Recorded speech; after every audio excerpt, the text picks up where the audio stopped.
This is TWiT. It's so interesting to watch companies that were saying, come back to work, saying, whoa, hold on.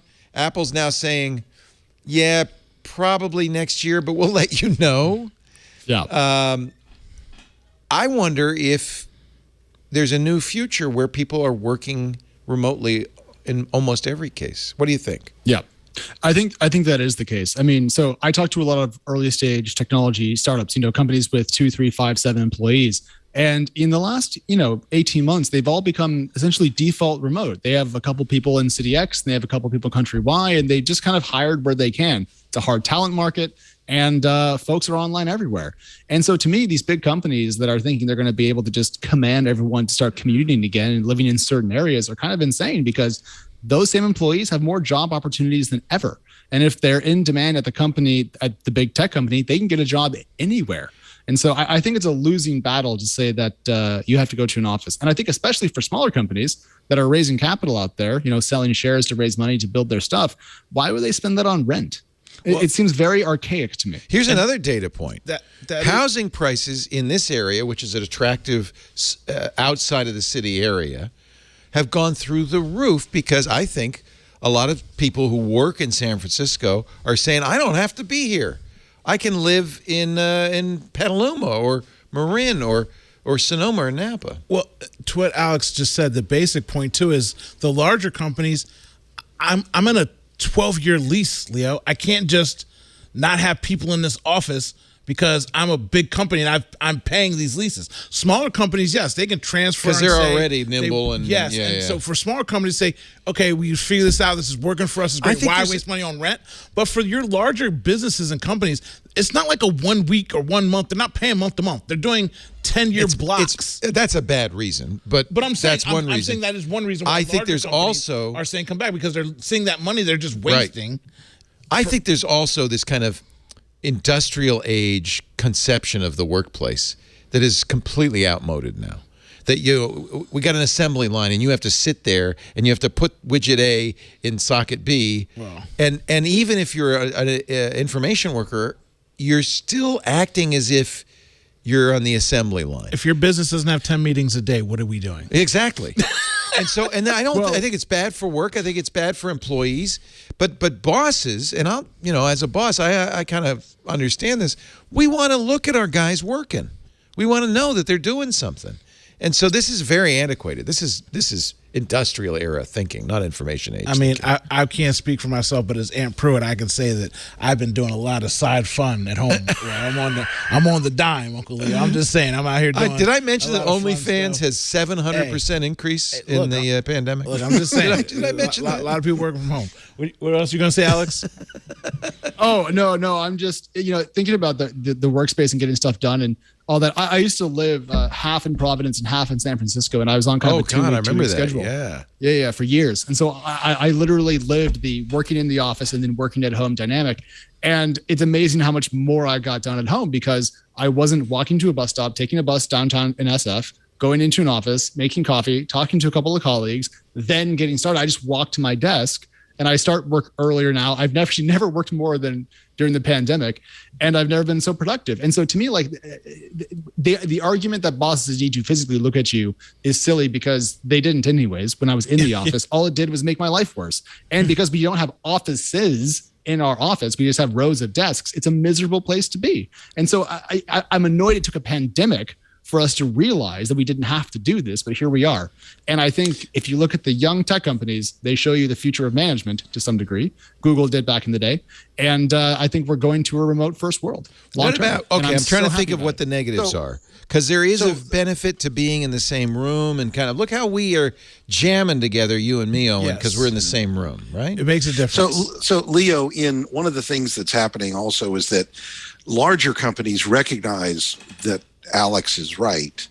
And while some of them are saying, we want you back in the office, a lot of them are kind of preparing for like a hybrid type of work setup. HPE, which has moved its headquarters to Houston, and before that was in the process of building a new building had altered the inside of the building to emphasize collaboration versus coming in and working all the time. And so as a result of the pandemic, they've created a workspace that people want to come to when they need to be together, but it also has the infrastructure to support remote work well. And so, companies like HPE, which is a tech company, have been smart about it. And I suspect over time, other companies will do the same thing because ultimately Alex is right. Well, and we should also say there is no one size fits all either. There are some jobs here, for instance, engineers have to come here. They have to do physical things. There are some employees who want to work on premises because they miss the social environment. So is it possible to have a hybrid? Hybrid works. Alex, do you have kids? Trying to right now. Don't have one yet. Mazel tov. Let's get that going. Kids are great. Really? That's exciting. Congratulations. That's really great. Well, I mean, I've been married for a little bit. We want to have kids. Now's a good time. So you're actually having sex breaking. now. Well, for the first time in my life, Leo. I'm glad we're having this conversation. Alex. That's why the haircut. That's why he cut his hair. To finish my point, first of all, if you have a son, Owen's a great name for your son. I suggest that one to you. Secondly, I just was not Omar though. Not Omar. No. I was just visiting my friend who works for Lockheed and Martin, and his son is 4 and his daughter is 1, and I asked him, I said, where's your dad? He's like, he's either in his office or the bathroom. Because that's where he works from all home. his time. And so he only goes in the office 1 day a month. And I was cracking up. I was like, and the mom, she's like, literally, if you can't see him, he's in the office or the bathroom. I said, well, the kid, out of the mouths of babes. Out of the mouths of babes, truth. And for him, being in Lockheed Martin, he still has to travel the world for certain things for his part of his job, but just he enjoys so much being around the kids and being home for the kids. It's great for a father. And just that's really because he's usually in, and it's good for the kids too. And it is, and the problem I have in my mind is that it's also spoiling the kids for when he has to go back, because I've always lived a fluent lifestyle. I've been able to pick my kid up every day after school. I coach all her sports and stuff. Isn't that nice? Just being you're a a great present, dad, by the way. And you could tell when you see Aaliyah. I appreciate it. Great. I only got one real job, and that's doing that for her. So, but it does make a difference as opposed to her friends whose dads can't ever even come to a game or practice. And it does. So being a parent, a mother or father, and being in the household and getting things done and still being in the general area in case there's a family need or emergency is great. And a hybrid situation would be the best. It seems situation more civilized. because it is great seeing you. I've been talking to Ant for years. Is this the first time you met? First time we've ever met. Oh, wow. We call each other 2 o'clock in the morning. That explains why I've never seen the two of you at the same together time. at the same time.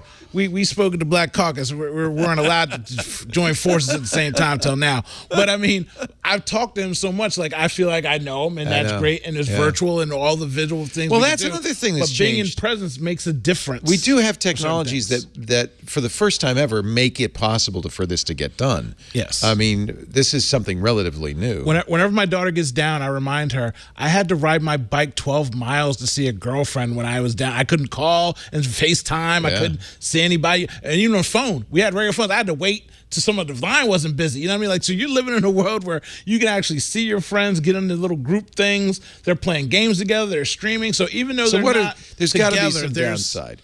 What is the downside to this? Mentorship. To some degree, and visibility. It's what's going to happen to cities, which really, commercial real estate's going to collapse.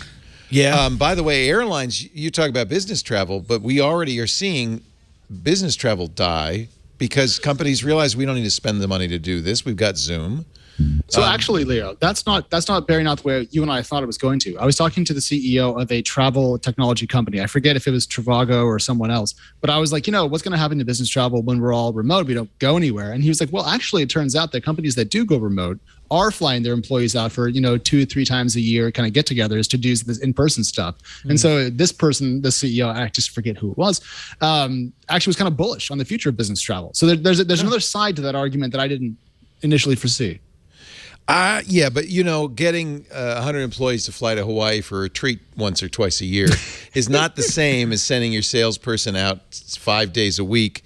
And yes, for sure. And I have to tell you, airlines, I know now, even though commercial travel's going up with for tourists, are hurting because of business travel's dying. Yeah, I mean, face to face, especially in sales, being in someone's presence makes a huge difference. It's just like anything else. I can hang up on you on the phone. Yeah. I can zone out on a Zoom, but when I'm in your face and I'm selling, like the person. Half of sales and marketing is the person's belief in their product, which is getting you to believe it. And there is something to be said about being in the in space to see that. So maybe you're not flying out 10 times a week, but when there's a big deal to be made or there's something to impress upon somebody, you would want to put somebody face to face. So I understand why they could be bullish on it. I guess we'll have to wait and see. How about conferences, conventions, big meetings? We're going to do those still, or those CES wants to January. And Ant's going to go. I went to one CES, and I never wanted to go again. Oh, you are Ant Pruitt. Now I know it's not Ant Pruitt sitting next to me. Ant loves CES. Who's behind that mask? Scooby-Doo. I knew it was you. Yeah, it's, again, great experience for me to see all the people, see all the things. But I'm like, man, we are really, like, sardine canned up in here. And it's just... I tell you, I'll be a little bit gun-shy of getting into a big crowded space with a lot of people. Yeah, I'm not ready for it yet. In my mind, it just I would sounds not like do it. Being dunked. CES is going to happen in January in Vegas. Maybe. Yeah, maybe. Maybe. Yeah, we'll see.